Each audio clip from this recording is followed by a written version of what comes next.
Good morning, friends. Welcome to the Unitarian Universalist Fellowship of the Emerald Coast. I'm the Reverend Ruth Van Lillian, and my pronouns are she, her. I offer a special welcome to first time visitors, both in person and online. You are in the company of the curious, the questioning, the hopeful.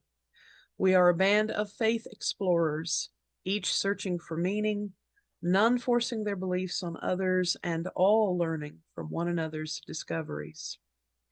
As we engage in the practice of celebrating what is worthy and sacred in our lives, I am with you in heart and spirit.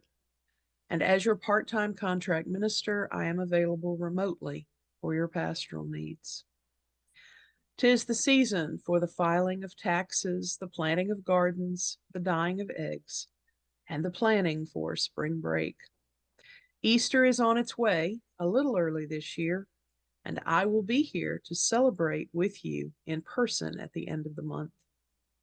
So let the sun shine into your souls and drive any lingering cold from your bones. May we bring out the best in one another as we seek spiritual refreshment and restoration together on this beautiful morning. Good morning. Happy St. Patrick's Day. I see way more green here than usual today. I'm Amanda Pyburn, a member here and your service leader this morning. Good morning. Announcements are listed in your order of service, and we have a special announcement by Deborah Baker Ryan.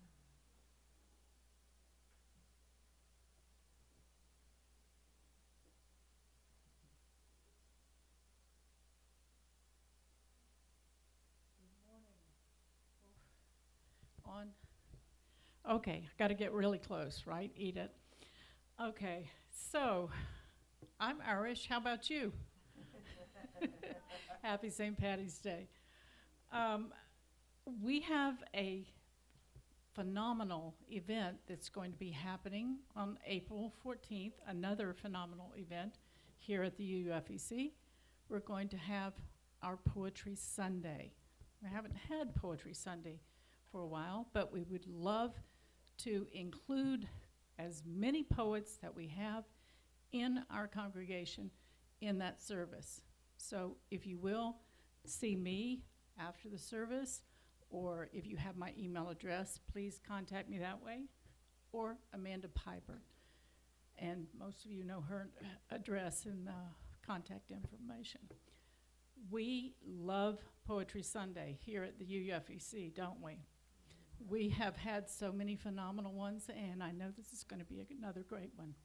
So I hope, even if you're a new person and child, please step up and join us on Poetry Sunday and let us know. Share yourself with us. Thank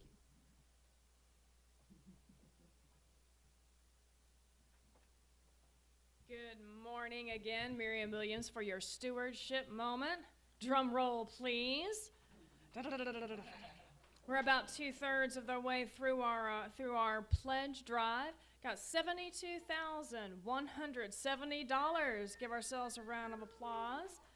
58% of the pledge we need, and we've got about 60% participation. But you wouldn't know that because not everyone knows about these fabulous green slips. If you have put in your pledge, let people know. Be proud of it. You've done your part. Put your name on, and I'll pin it up and let everyone know that you have gotten your pledge in and you're doing your part for UUFEC. Thank you so much.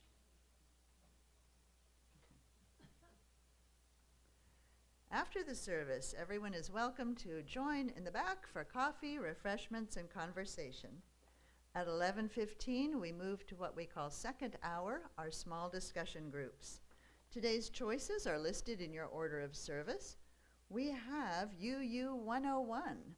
If you're thinking about joining, or maybe you're already a member but you still have questions about what we're all about, that's a great place to go. We also have Q and Q, not Q and A, because we don't always have the answers, right? But we have lots of questions. I assume that's going to be up front, Miriam? Okay. If you want to discuss today's sermon topic or anything that's on your mind, that's the place to go. Now, if you'll turn off your electronic devices, the prelude will prepare us for the service.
I believe we have a leprechaun lighting the chalice today by the name of Lorelei.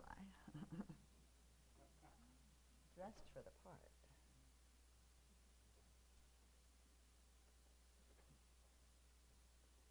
It is not by chance that you arrived here today. You've been looking for something larger than yourself. Inside of you, there is a yearning, a calling, a hope for more, a desire for a place of belonging and caring. Through your struggles, someone nurtured you into being, instilling a belief in a shared purpose, a common yet precious resource that belongs to all of us when we share. And so, you began seeking a beloved community, a people that does not put fences around love, a community that holds its arms open to the possibilities of love, a heart home to nourish your soul and share your gifts. Welcome home. Welcome to worship. Today, we're nearing the end of our pledge drive. You've heard several members speak eloquently over the last few weeks about why they love this fellowship and what it means to them. And yet, according to surveys of religion in America, church membership nationwide is declining and likely will continue to decline in future decades. What does that mean for those of us who enjoy the benefits of a religious community? How do we manage the tension between hope and realism when it comes to the future of our faith and our own fellowship?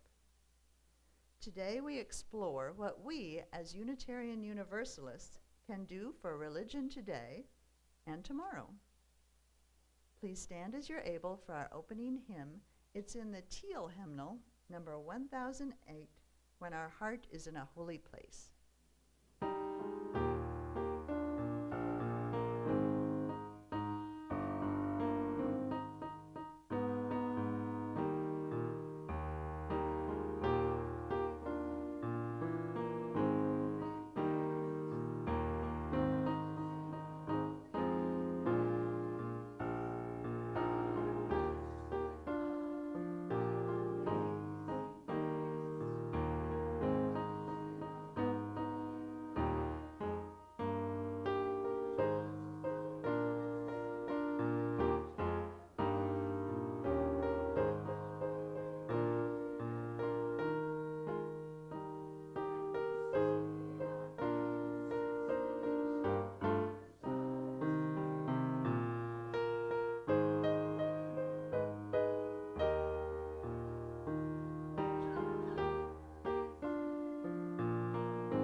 kids to come up. Miss Holly has found you a really cool video this morning. It's about a pep talk. You know what a pep talk is, right? When you try to encourage somebody to do something. Here it comes.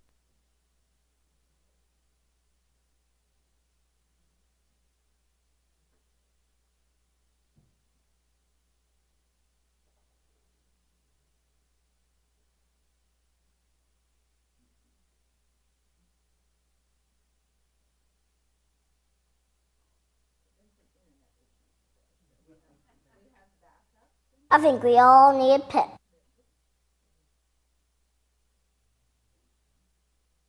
talk.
I think we all need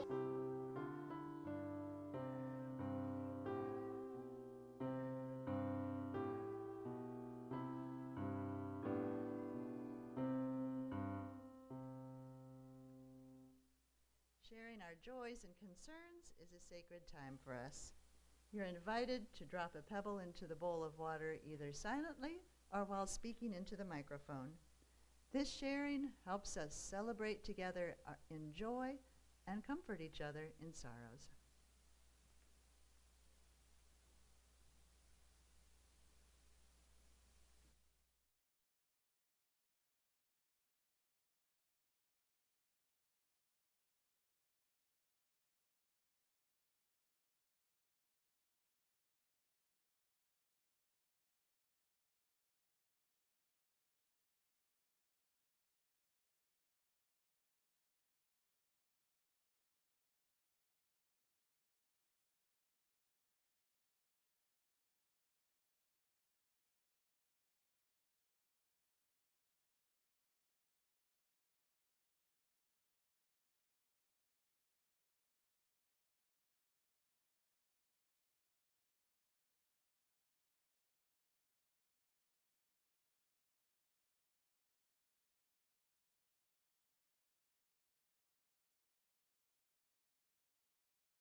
a reading by Dana Worsnop.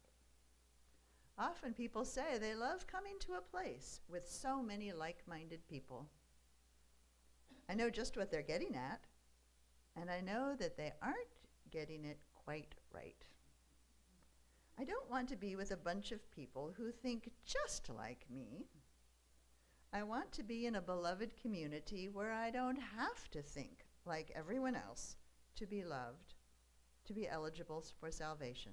We've been hearing that this morning. I want to be with people who value compassion, justice, love, and truth, though they have different thoughts and opinions about all sorts of things. I want to be with independent-minded people with good heart. I want to be with people who have many names or no name for God. I want to be with people who see in me goodness and dignity, but who also see my failings and foibles and love me anyway. I want to be with people who feel their interconnection with all existence and let it guide their footfalls upon the earth. I want to be with people who see life as a paradox and don't rush out to try to solve it. I want to be with people who support, encourage, and even challenge each other to higher and more ethical living. I want to be with people who give of themselves, who share their hearts and minds and gifts. I want to be with people who know that human community is often warm and generous, sometimes challenging, and almost always a grand adventure. In short, I want to be with people like you. We'll now have a few moments of silent meditation or prayer.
After our song of dedication, the greeters will take up the offering.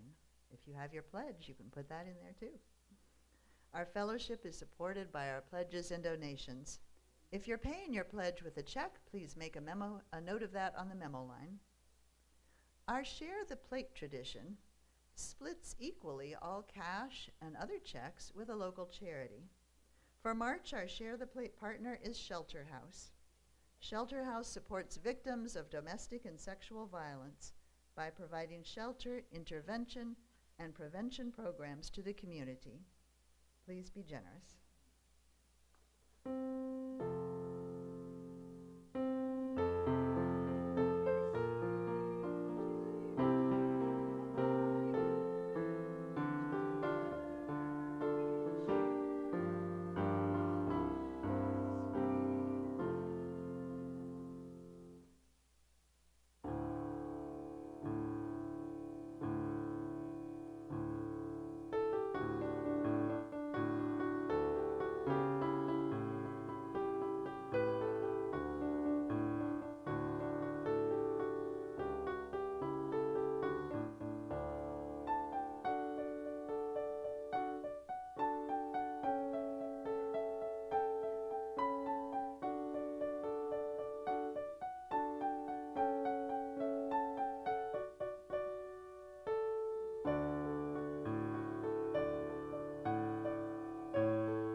Our sermon today was recorded by the Reverend Philip Lund, a UU minister serving congregations in the areas of faith formation and spiritual growth. He first presented this sermon 2 years ago, but the message pertains to us today, especially as we're considering our pledges and our activities in the fellowship for the coming year. Now, 5 or 10 minutes from now, you may be saying, Amanda, why are you making me listen to all these statistics? Here's why. Before we plan how to move forward, we need to know where we stand right now. I think Reverend Lund's sermon will give you a new way of thinking about our whole denomination and your part in it. The reality can be sobering, but hope always beckons us on.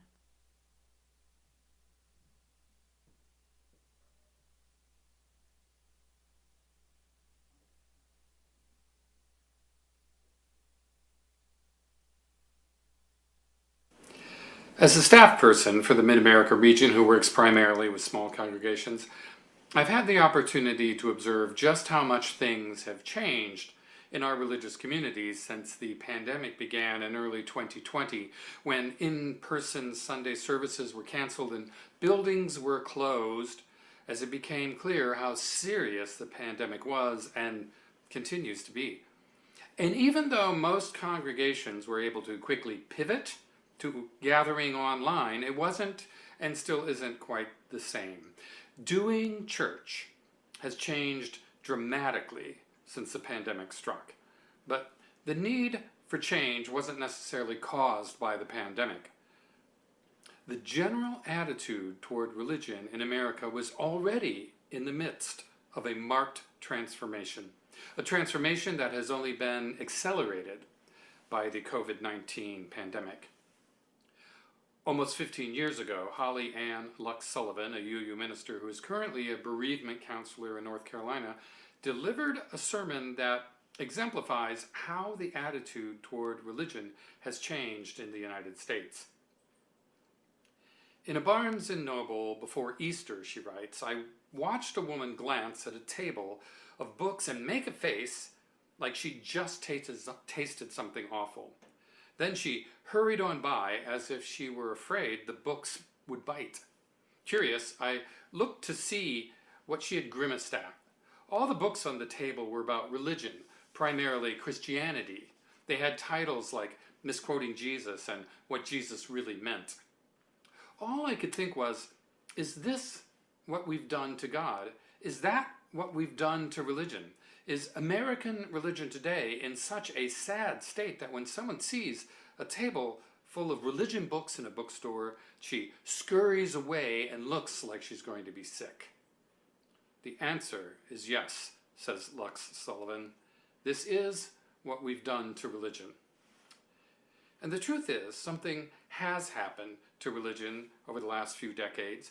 Fewer and fewer people are members of religious organizations, and more people are identifying as spiritual but not religious, or nuns. In fact, there were a few polls and surveys released last year that make clear just how profound these changes have been. Consider this headline from an article on Gallup's website. U.S. church membership falls below majority for first time. And the story highlights, in 2020, 47% of U.S. adults belong to a church, synagogue, or mosque, down more than 20 points from turn of century. Change primarily due to rise in Americans with no religious preference. Even though I've been aware of this decline since I was in seminary over 20 years ago, I was still shocked to see it. And when I say that, I'm not exaggerating. I was shocked. This graph from the Gallup article shows just how dramatic the downturn is. According to the article, Americans' membership in houses of worship continued to decline last year, dropping below 50% for the first time in Gallup's 8-decade trend. In 2020, 47% of Americans say they belong to a church, synagogue, or mosque, down from 50% in 2018 and 70% in 1999. U.S. church membership was 73% when Gallup first measured it in 1937 and remained near 70% for the next 6 decades before beginning a steady decline around the turn of the 21st century.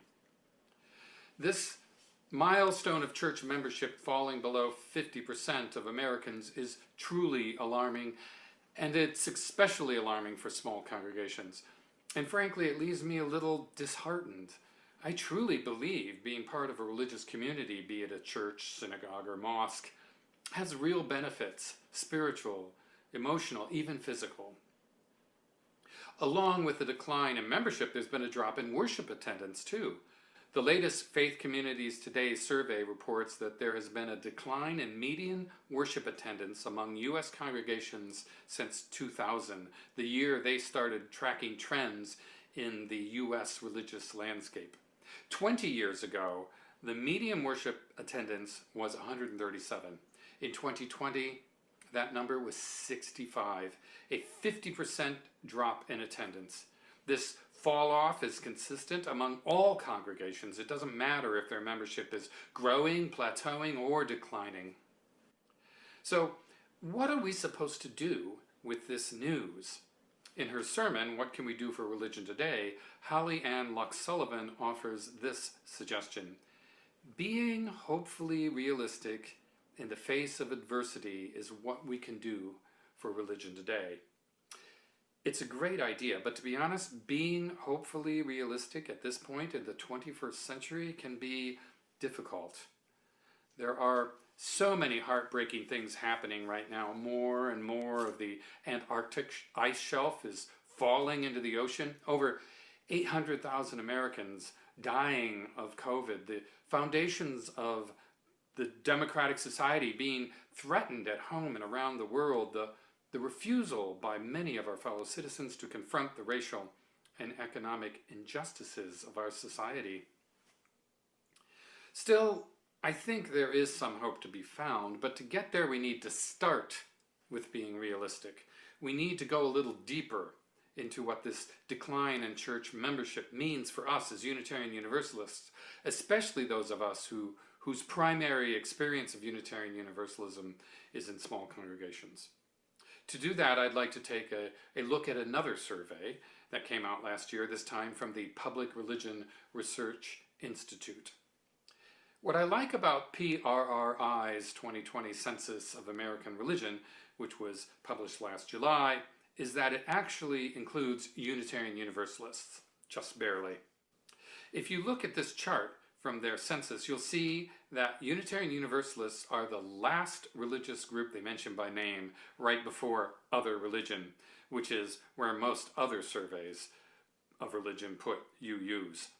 And you'll note that folks who identify as Unitarian Universalists are an incredibly small percentage of Americans, 0.2% of the population, smaller than the percentage of those who identify as Hindu, Buddhist, Muslim, Jewish, Jehovah's Witness, and certainly smaller than those who identify as Protestant or Catholic. We are, and always have been, a very small religious group in the United States and around the world. And I believe that this is the first reality we need to face. With fewer and fewer people identifying with any religion, and with increasingly smaller numbers of those who do identify with a religion actually attending a church, synagogue, or mosque, the potential for small congregations to attract new people decreases. The PRRI census mentions another reality that I think we must face. Unitarian Universalists are one of the oldest groups in terms of median age. The median age for all Americans is 47. For white evangelical Protestants, it's 56. For white Catholics, it's 54. And for Unitarian Universalists, it's 53. By contrast, the median age of those who identify as unaffiliated is 38. 36 for Buddhists and Hindus, and 33 for Muslims. The reality is that we are collectively older and have been that way for some time. Here's a third reality I believe we need to face up to. Unitarian Universalists are, along with Hindu and Jewish Americans, most likely to have college degrees.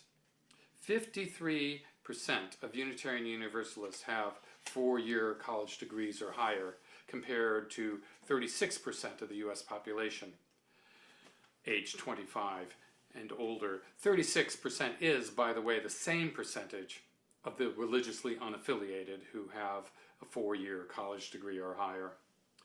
That's the reality then. We are a very small group in terms of the percentage of Americans who identify as Unitarian Universalists, 0.2%. We also are an older group in terms of our median age, 53, 15 years older than the median age of the unaffiliated. And in terms of educational attainment, we have more in common with Hindu and Jewish Americans than we have with Americans who identify with other religious groups.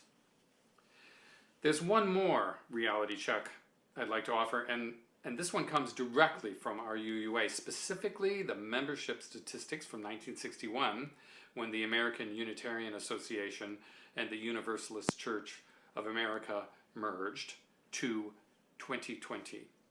In 1961, there were 1,035 congregations with 151,557 adult members and 77,546 RE enrollments.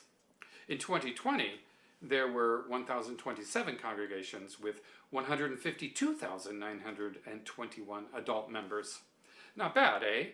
Only 7 fewer congregations and 1,364 more adult members.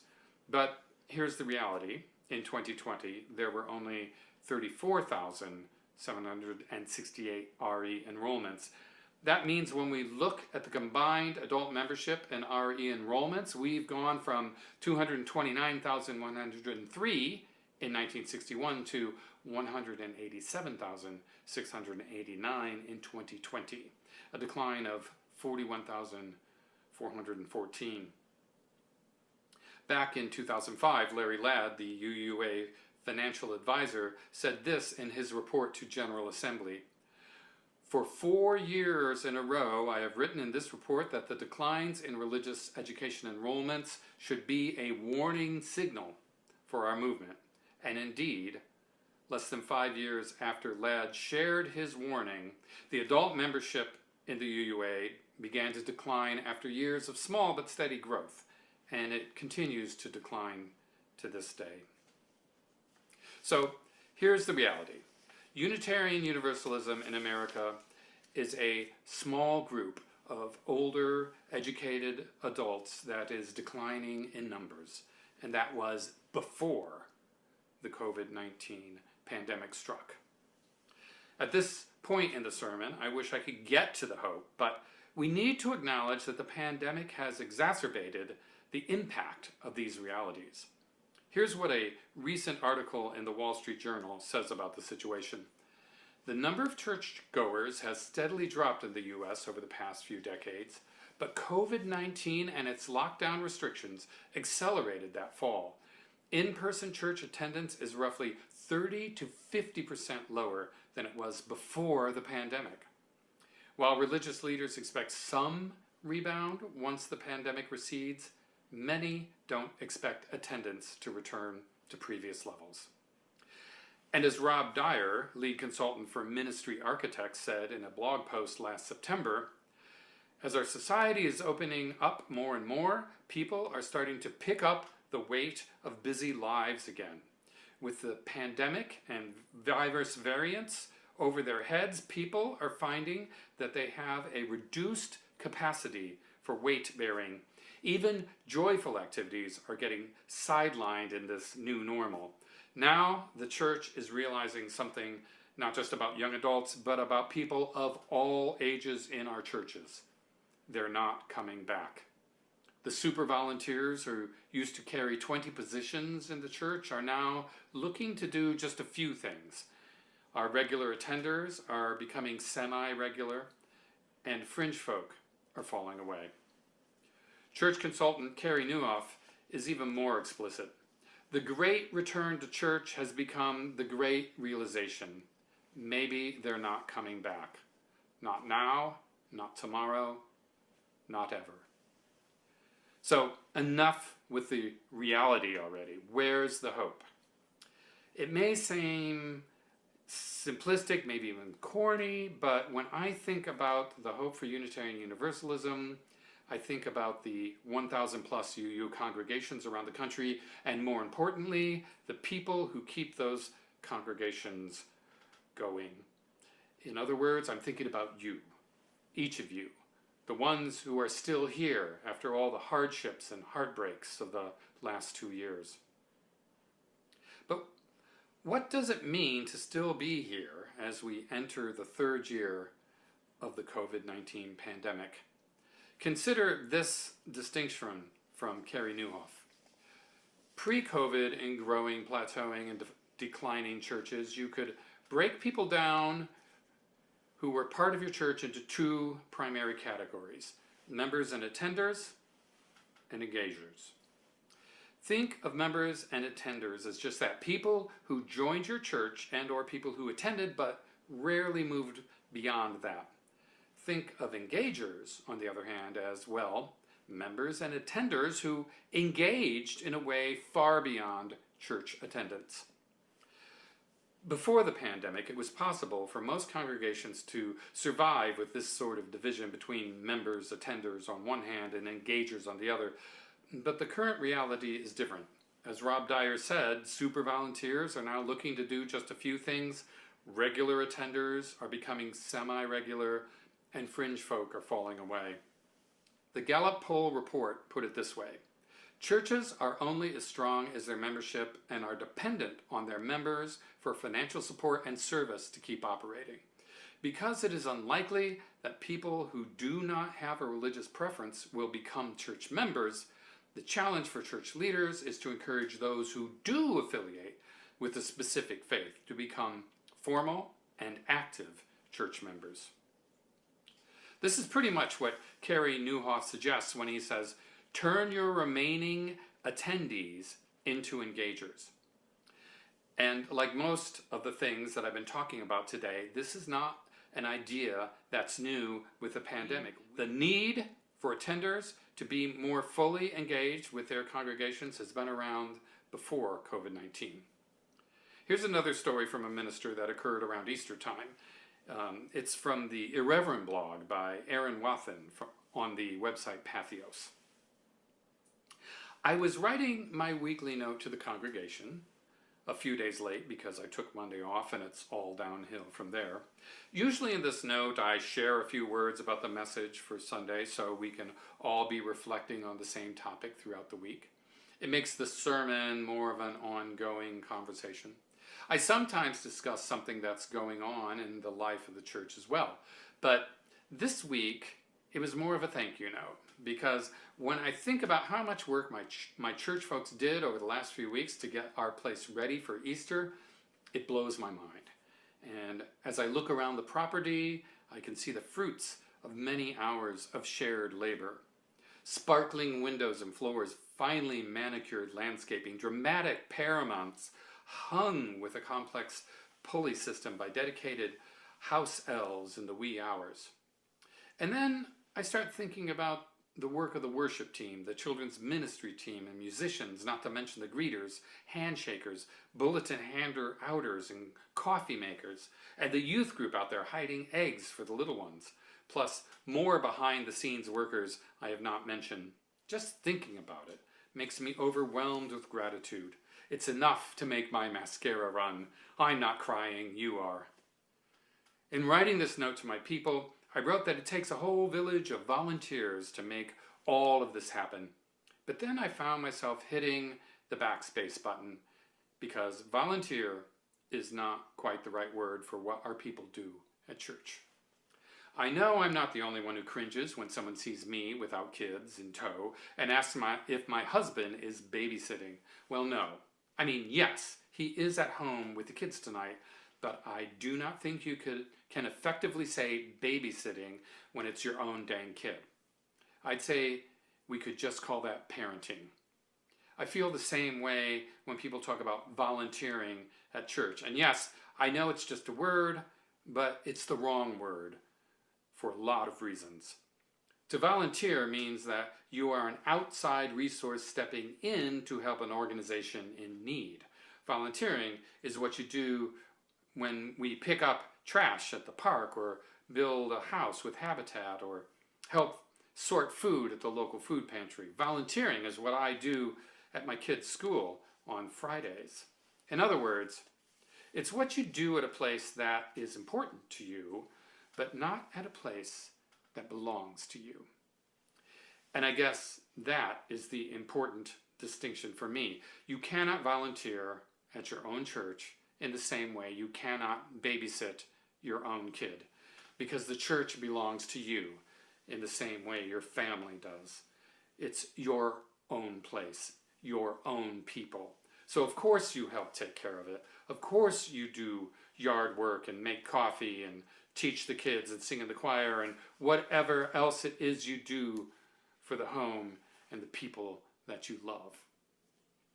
It's your own place, your own people, so of course you help take care of it. This was true in 2017 when Aaron Wathen wrote those words, and it's 10, 20, 100 times truer in 2022. The hope for our congregations lies in all of us doing what needs to be done to make sure our spiritual homes are here for the people that we love.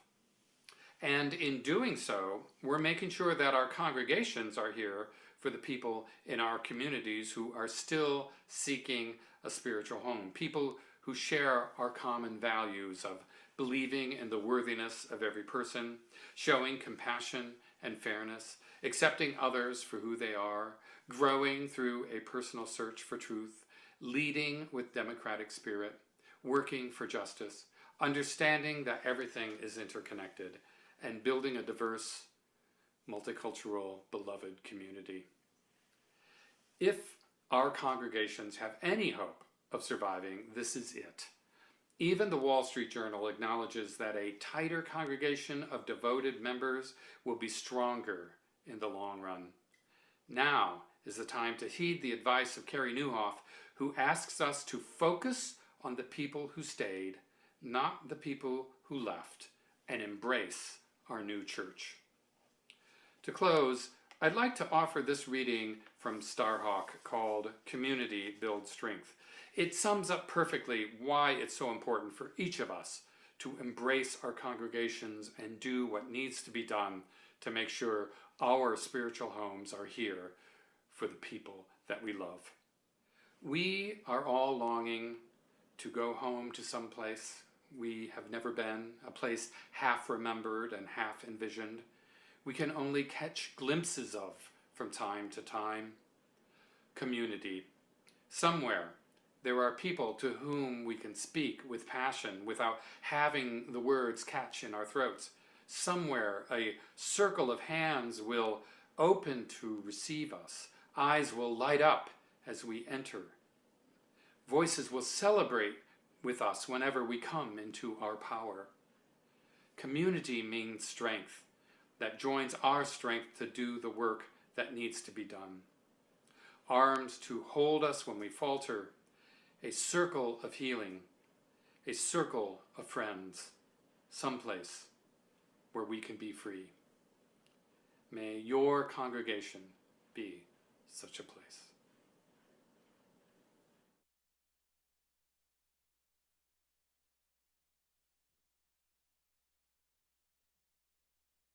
As you were listening, I bet it struck you, as it did me, how much we here at UUFEC have going for us. That not only are we attracting new members, but they're often young members with children. I know you didn't see many kids here today, but it's spring break. We often have quite a crowd of kids and quite a bunch of really dedicated, not volunteers, right? Helpers, people involved. So I think we're doing very well. We strive to involve everyone in our worship services, our social justice work, our discussion groups, our fellowship times. Take advantage of all we have to offer. Remember that we are family. We all pitch in to take care of each other and our meeting space.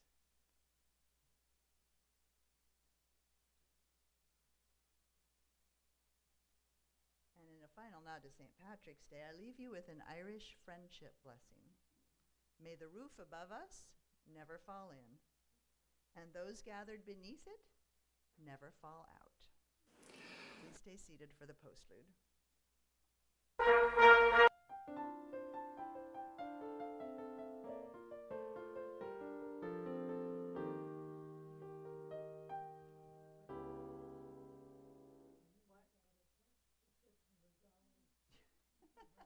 You know, I got so wrapped up that you just got to see this before we do. I'm sorry, Nancy. Pause. Normally, we have a second hymn, and we're not doing it today because after you sat so patiently through all those statistics, the comic relief is here. This is from the First Unitarian Church in Salt Lake City, Utah. Now, as you can imagine, being a UU in Salt Lake City may have some challenges, just like it does here in the Florida Panhandle. And poking fun at ourselves can be a great stress reliever and energize us to move forward. Now, we do all know that in real life, UUs come in all shapes, colors, and sizes. But here, there are some stereotypes about what the average modern UU is like. So I hope you enjoy it.